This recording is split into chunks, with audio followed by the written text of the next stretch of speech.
Good morning, everybody. Good morning to the Milestone family. Good morning, everyone who is joining us online. Everyone who's in our churches meeting around the GTA, it's great to worship together with you guys. It's great to be in person here at the Milestone building with you guys. Today is part 3 of our series, Summer in the Sun. We've been learning about spiritual life hacks, some life lessons from Jesus, all based in the book of Matthew. And today our chapter that we're going to be focusing on is in Matthew chapter 7. But before we look into that, I just want to tell you a little bit about my life. In the last 3 years, I moved here from California, Southern California, and ever since I've moved here, I always get asked a question. Does Canada feel like home?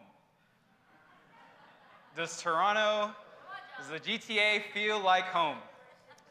And I'm happy to say that it does.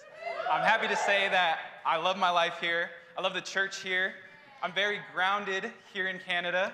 And yes, it is home for me. But one of the things that I'm still adjusting to, yes, the cold is one of them. But the other thing is how expensive my phone bill is. Every single month, my phone bill is out of this world. And I won't get into the details. I won't tell you the pricing. I won't tell you my service provider. But I'll just say that that has taken some adjusting. And I'm still adjusting to this day. Recently, I changed from a plan I had, and I got a new one, which, as you can imagine, was a little bit less expensive, hopefully. It took me a while to get a hold of my provider, but I finally got this plan. So for the first time, I was looking forward to my bill, because I was excited to see a smaller one.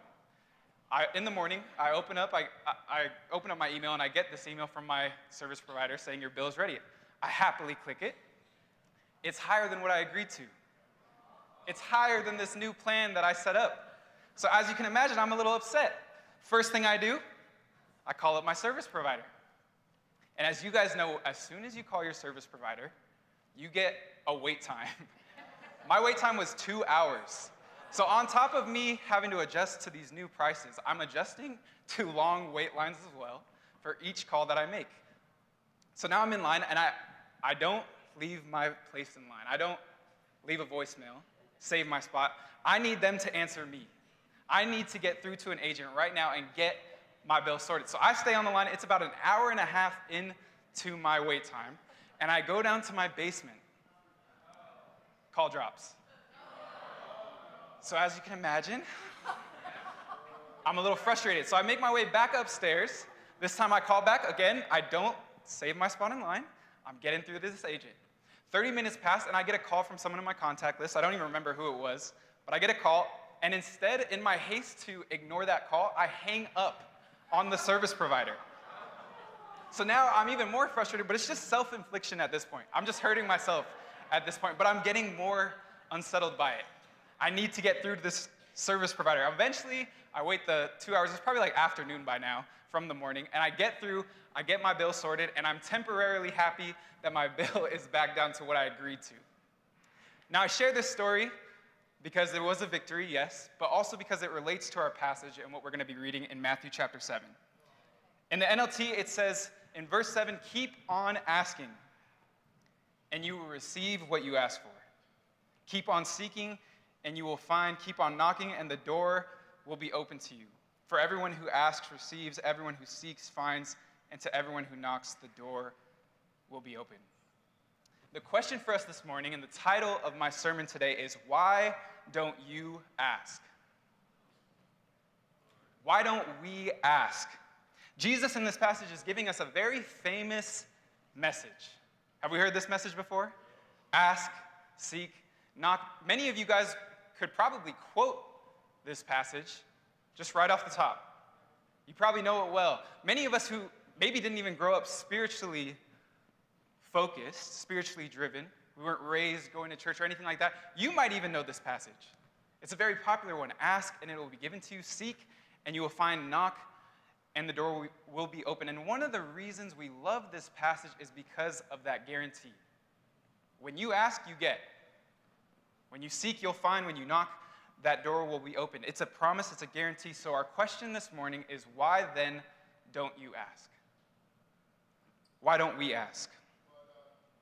And I want us to wrestle with that. I want us to think about that question. I've been wrestling with it myself. I do feel sometimes like, but don't I ask?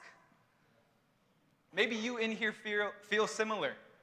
I do ask God. I ask God for things left, right, and center. This can't be for me. And maybe that's true. This could be a reminder. This could be just a charge to keep going. But I do get the feeling that many of us are a long shot away from the heart that Jesus is talking about in this passage. When was the last time that you really asked God for something? Really asked Him. When was the last time that you labored and labored over something with God? Where you couldn't let the day persist without getting an answer from Him, without communicating with Him. When was the last time you spent day and night just going back and forth over something with God? You see, that's the heart of this passage that Jesus is talking about. In 1965, a group of Filipino-American farm workers were in search of an answer. The reason why is they were some of America's poorest and most powerless workers who labored to put food on the nation's tables while they themselves would go hungry. Not covered by minimum wage laws, get this, guys, they made as little as 40 cents an hour for the work they did. That is 1/3 of what minimum wage was at the time. In today's society, that'd be like getting paid $3 to $4 an hour for their work. And to put food on the table for probably the people that are paying them. They not only had these poor wages, but there was no unemployment insurance, there was no benefits, there was no job security, none of that. So, to find their answer in an attempt to get what they wanted, they teamed up with someone, Cesar Chavez, many of you guys have heard of him, a very famous activist. They teamed up with him and launched something called the Delano Grape Boycott in 1965. The boycott was widely publicized, calling for significant changes from the owners regarding proper wages, union contracts, and job security. One of the reasons that this campaign was so popular was it included a 340-mile march. That is the equivalent of marching from the CN Tower to Milestone and back over 5 times. They marched and protested over 5 times from the CN Tower to Milestone and back. Crazy. After 3 years of protesting, Cesar Chavez also began something called the 25-day hunger strike. Essentially 25 days without food. Many of us, we've fasted before, but maybe not for 25 days. Only water. And it was his way of taking his own part, his own responsibility for this movement. Eventually, you'll be happy to hear the workers and Chavez, they got the answer they were looking for, but it wasn't until 1970, nearly 5 years from when the marching first began. Unions were formed, giving farmland workers better wages, benefits, protection, security. 5 years of protesting. A 340-mile march later and a 25-day hunger strike later, they finally get their answer. They got what they were looking for. Church, having looked into this story, as we look at these farmland workers, I ask that question again. When was the last time you really asked God for something? When was the last time you labored for a cause in your life with God? The truth is, only someone who's unsettled by their current condition asks for something different. Only someone who's upset or fed up with the mess that they're living in right now starts to ask for something different, starts to ask for something better. It's only in our desperation, it's only when we see something that needs fixing that we start taking anything before God. Church, in life, there are things worth being unsettled about. There are conditions in our life worth being unsettled about, for things that are right, for things that we need, for things that we value. The problem is when your faith is not included in that list. And instead, we can so easily be unsettled by little things in our life. We can so easily be unsettled when we don't have the picturesque life that we we're hoping for. We get unsettled when we don't have the best influencer profile, or we don't have the most money, the most fulfilling job, and these are the type of requests that we'll labor to God with. These are the type of questions that we'll ask God for. Give me that life. I need that life. I'm unsettled about this in my life right now. But with our faith, with our relationship with God, with the distance that's been created, with the lack of discipleship that we have in our lives, for some reason, we lack ambition. For some reason, God doesn't hear those prayers. God doesn't hear the same heart from each one of us. We don't think that part of our life needs replenishing. We don't think our faith needs to grow. We don't think there's room for improvement. Motivation and drive, they're gone. We haven't had those for a while, and so we've started to settle in our faith. Church, you don't ask because there's nothing in your faith that's unsettling you. There's nothing in your relationship with God that's unsettling you at the moment. You don't ask because there's nothing on your heart to ask for. You don't bring anything before God because you can't think of anything. You don't notice anything. It's not on your mind, it's not on your heart, but only someone who's unsettled by their current condition starts to ask for something different. The first point this morning is unsettle your faith. Unsettle your faith. Looking back at this passage we just read, let's look at the beginning here. Notice the specifics that Jesus says. Keep on asking, and then you'll receive. Keep on seeking, keep on knocking. Jesus is implying here that your faith should never be settled. You should never be looking for things to ask for, in want of things to ask for regarding your faith. You should never be seeking a reason to seek God. There's always a reason for us to be knocking. We shouldn't be settled in our faith. These workers that we just talked about, do you think they would have committed to 5 years of marching and protesting if they were just okay with their wages? If they were content and just felt all right about the life they were living, the condition they were in, would they have left their homes for 5 years straight? Would they have left their families? Would they have gone on strike from work if they were all right in the condition they were living in? Of course not. They were unsettled by their condition. They wanted an answer. They wanted justice. They wanted those wages. For me and my phone bill, you think I would have just kept calling and calling and calling if I didn't care about getting the original deal I agreed to? You think I would have kept calling after the call drops? After I accidentally hung up? I was determined. I needed my answer. I love our church here, guys. I love Milestone. I love our family that we have. My family, actually, from California, was just in town this past weekend. They're probably watching this service because of how much they love the church here, Milestone. But truly, guys, this church is amazing. While they were here, they kept talking about how grateful they are that I get to be a part of this family, that I get to be in the Milestone churches and also serve on staff. They always, every time they come, they mention it. One thing, though, of course, not every church is perfect. And one thing that I've started to notice in our fellowship, in my communication with parents, young adults, people of my stage of life, but honestly, all ages and stages, something I've noticed is a tone of acceptance. A tone of acceptance in our faith. And what do I mean by that? Sometimes I hear us say things and just asking, hey, how are things? How are you doing? Yeah, I'm not the strongest in my faith right now. It's been a little difficult between me and God, but it's just a season.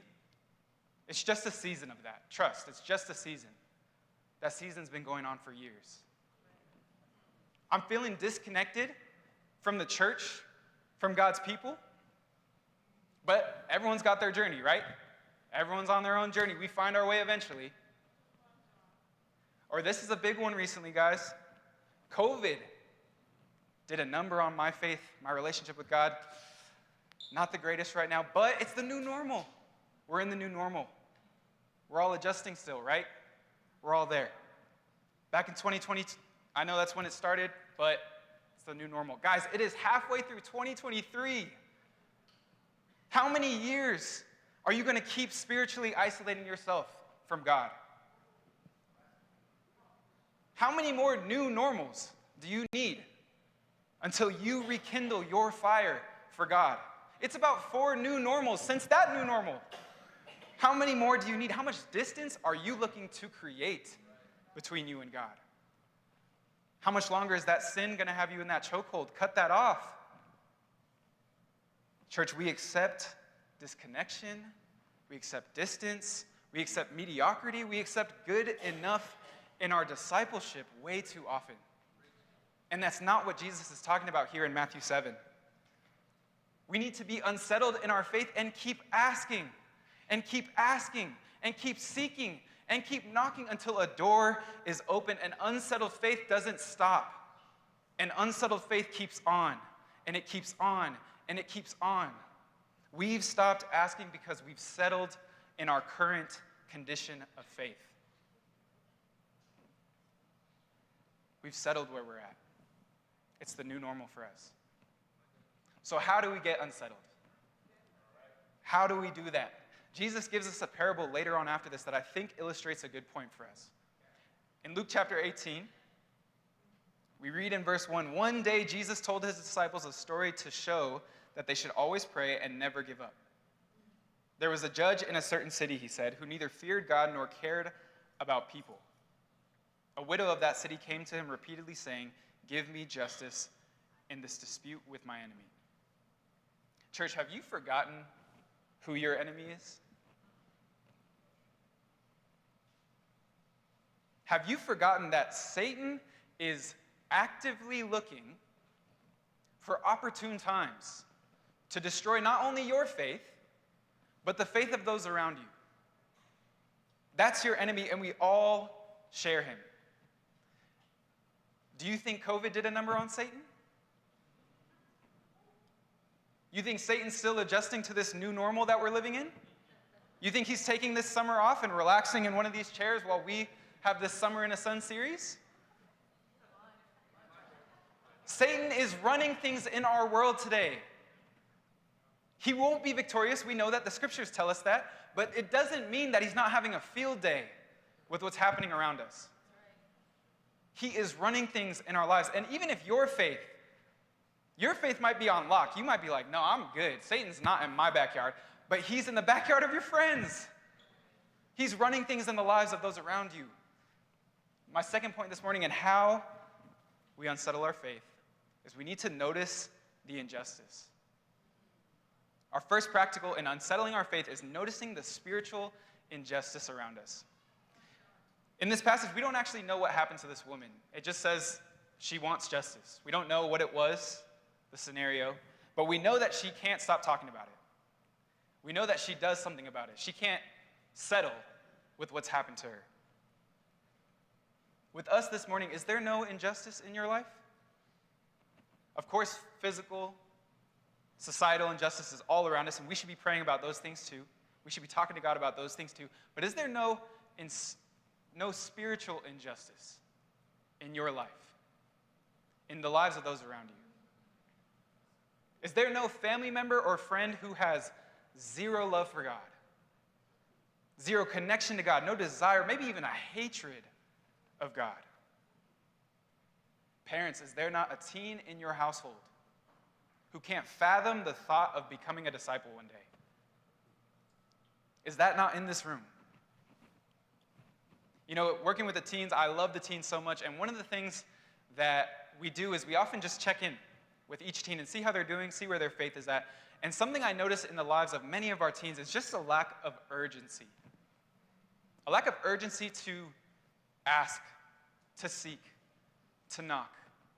That kind of like, oh, I'll get to him later. I got time for God. I'm good right now. And I've read a few scriptures here and there, and things are going well for me. I'll get to him soon. And in our attempts to just want to be in there, there's definitely a part of me that just wants to like help them see God is offering you something awesome. God is offering you a relationship that you need, that you probably desire, but you're looking for in other places. And he's worth asking. He's worth seeking. He's worth knocking on his door. And I just want to somehow get that message in. But it dawned on me, why would they keep seeking after something that you no longer search for? Why would the teens commit to something so early in their life that they've seen you drop long ago? What kind of example do they have of spiritual justice around them? Is there one? Parents, I totally understand being a Christian is a battlefield. It's difficult. And some of you guys have been Christians for 15, 20, 25 years plus. It's hard. But does it not alarm you that perhaps your teen is watching your faith diminish year after year? Does it not alarm you that your love for God and his kingdom have become less and less absent year after year? Church, there are too many injustices around us to count. There's too much spiritual injustice. Satan is running things left, right, and center, but the scary thing is many of us don't even see it anymore. We don't even notice it anymore. It's become that new normal. We've accepted it.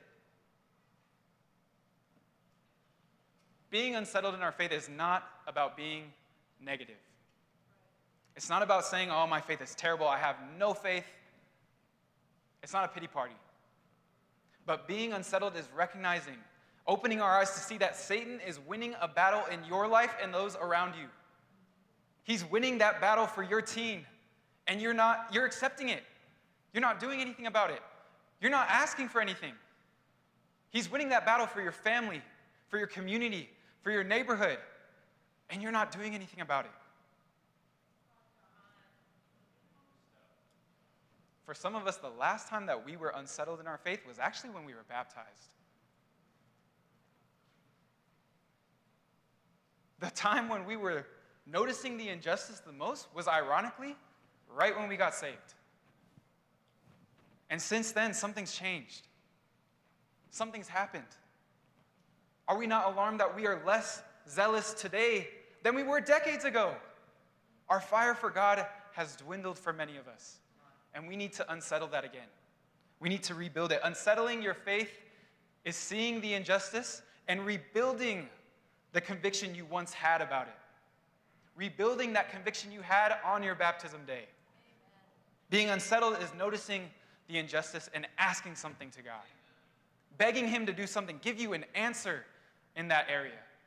But do you even notice it? Is the injustice on your mind? If it's not, we have settled in our faith. The passage continues.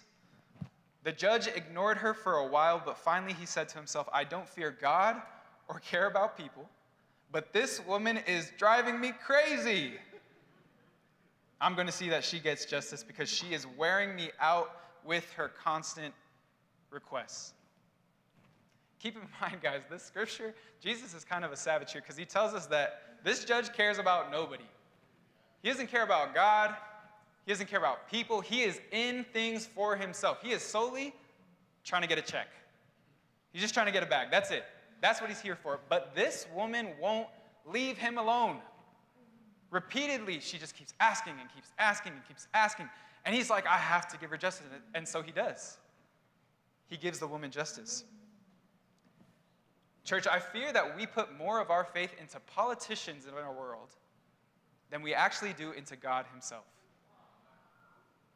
I fear we put our faith into a leader, some person that really doesn't know you or care about you, and we have higher expectations. We have higher requests and higher faith that they'll follow through on it than we do with God himself. And we don't just do this with politicians. We do this with our bosses at work. We'll ask them because we want something in our life. Something's unsettling us, some little thing. And so we'll ask them and ask them. We'll do it with church leaders. Get us back to the new normal or the old normal. We want to go back. We want to do things like we used to. We ask and ask and ask because we think that'll give us something that we are seeking. We ask our spouses, we ask family, relationships. We ask tons of different people and have high faith that they'll come through for us. And yet we don't do it with God. We end up placing what should be on God's doorstep onto somebody else's. And yet, we grow bitter at God when he doesn't answer us. Church, when's the last time that you unapologetically drove God crazy with a request? When's the last time you were praying and you feel like, man, God must be tired of hearing this same thing over and over, but it's on my heart. It's unsettling me. When's the last time that you were like that? You and I have someone like that in our life 24/7. We all have the same person, actually, same name, and it's this guy, Mr. Scam Likely. Yes, Mr. Likely, scammers. Our friend here, he does not care about you at all, but he's trying to get something from you. He will blow up your spot left, right, and center. It doesn't matter what's going on in your schedule. It doesn't matter what you have today. Maybe some of you right now are getting a call from Scam Likely. By the time I get down from here, I might have a call from Scam Likely. He is relentless. He does not stop. He wants an answer. The crazy thing is, the widow is more similar to Scam Likely than anyone else in your contact list. The widow is more similar to Scam Likely than anyone else you know. And she's the one that got her answer. It's a funny analogy, but many of us, we actually need to become more like Scam Likely. We need to become more like this widow who just does not stop, unapologetically drives God crazy with the request. In opposition, though, many of us, we live these prayer lives where we'll ask God for a request, something on our heart, maybe once or twice a month, when we remember it, and then we ask him to get it to us promptly by the end of the week. We need it soon. We need it fast. But I know I forgot last month, but real quick, I just remembered, can you please come through for me on this? I need it now. We live these comfortable prayer lives where we don't really drive God crazy. It's really just a quick check-in, just a quick phone call, just a quick request. Of course, God has not answered that prayer. Of course, he's not granting you your answer, and for good reason. Your passionless prayers aren't going to get that answer because you're asking for God to care about something you don't care about. You're asking for God to come through on something that you care little about. You forget about it most of the time. Except maybe once or twice a month. We need to get unsettled about the injustice in our lives and the faith around us. And we need to start asking God for an answer.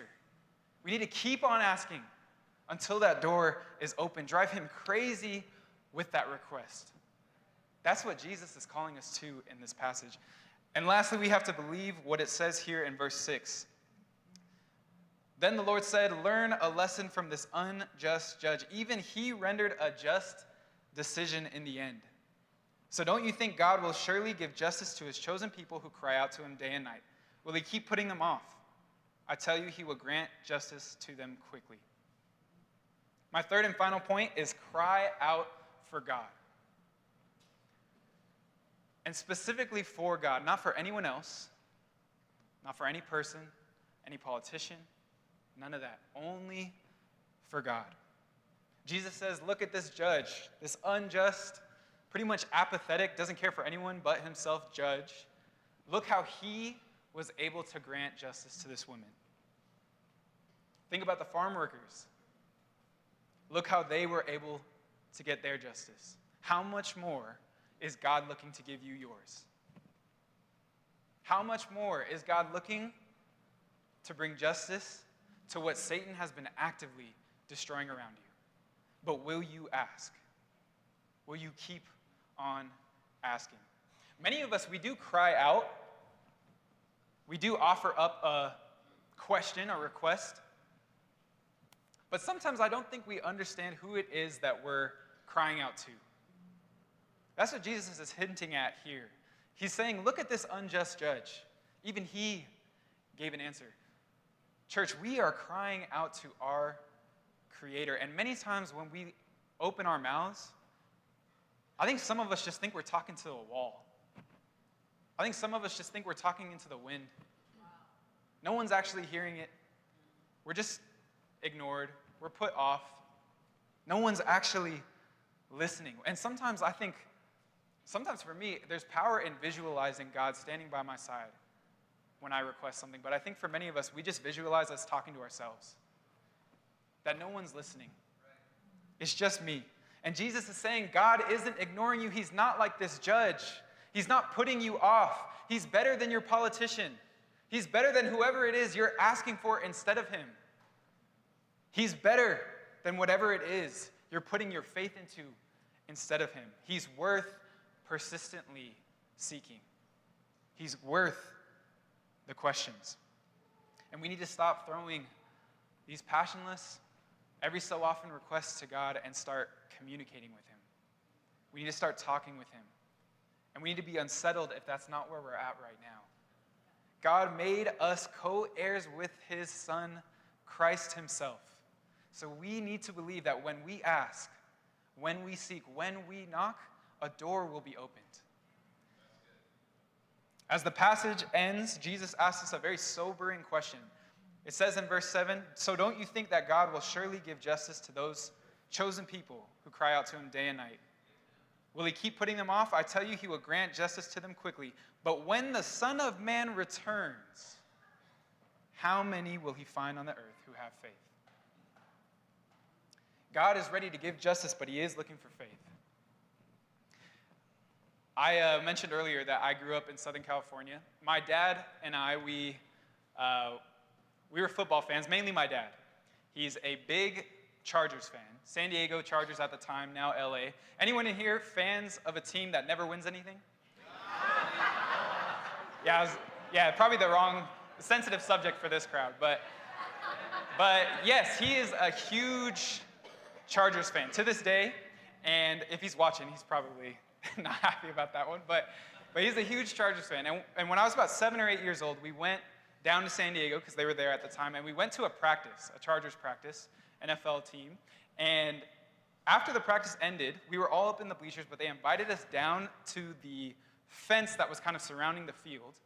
And the players, they came over to the fence and they started to sign autographs. One of the guys there was this guy, LaDainian Tomlinson. This guy, many of you guys who watch football would know him. If you don't, that's okay. He was an insane running back. He's kind of the guy who made that visor look cool. And he, after he retired, was inducted into the Hall of Fame for the NFL. He also holds the record he's the 5th best running back in terms of rushing yards. He's got the 5th most rushing yards for a running back. He was a beast. At the time, no one cared about anyone else on the team but him. He was the guy. And so when the players came over for an autograph to sign people's stuff, sure, there were other players, but everyone wanted LTs. That was his name, LT, his little nickname. And so we walk up to this fence, right? Picture the front of the stage being the fence here. And everyone is shouting, LT, LT, LT, ignoring all the other guys, right? LT picks a spot, and he just starts signing people's stuff. My dad and I are down by the camera, about 10 yards down. We get to the front, and as you can imagine, we want LT's signatures. So my dad and I were like, LT, LT, LT, come down here, come down. Of course he doesn't. Why would he, right? There's like hundreds of us all yelling the same thing. I remember, though, my dad, he was probably tired from trying to yell his name so much, but he stopped for a second, and he cupped his hands, and he yelled, Mr. Tomlinson. I kid you not. He instantly turns our direction, finishes signing the t-shirt, skips everyone in between. He walks right up to me, I hand him my hat, and he signs it. 7 or 8 years old, I wasn't the biggest football fan, but that day I was. That day I was freaking out. His is the one on the left that has like a little 21. I can't even tell you who the other guys are because we didn't care. It was all about him. It was all about him. And we got this hat, and we keep it now. We keep it in our house in a very special spot because of what a crazy moment that was. How he literally bypassed everyone to sign my hat. I know a lot of people in this room, we would say that we pray to God regularly. We pray to God often. Maybe we ask for those little things. Maybe we ask for the social, spiritual injustice in our life. But has your faith turned God's head? It's not that God doesn't hear his children. It's not that he's ignoring them. It's not even that he's not actively opening doors for each one of us left, right, and center, no matter what we're asking. The same way that LT is hearing his name, is signing autographs, but has your faith turned God's head? Are you really seeking him? Are you really asking persistently, passionately, with this unsettled faith that demands he gives you an answer? Jesus says God's ready to grant you justice, but he's looking for who's faithful. That hat is kept in our house. It's that reminder for us of the moment, but it's taught me so many life lessons. It's come up in many times in my life of just similarities to that story. And so we keep that hat, and it reminds me of those life lessons. And I wonder in this room, do we have any keepsakes of when we've turned God's head? Do we have any moments in our life where we demanded an answer and God came through? We kept asking, we kept asking, we kept asking, and he gave it to us. Do we have anything like that? Any reminders? Family, it's time to start faithfully asking again and making new keepsakes. It's time to stop accepting what the norm is around us and get unsettled about it. Our Jesus life hack this morning should be clear. We need to be unsettled in our faith. We're too comfortable. We're too accepting. We need to keep on asking and keep on seeking and knocking until God opens that door, because he's not ignoring us, but he's looking for faith. When we keep asking, when we keep seeking, when all we do is knock, God will open the door. Amen.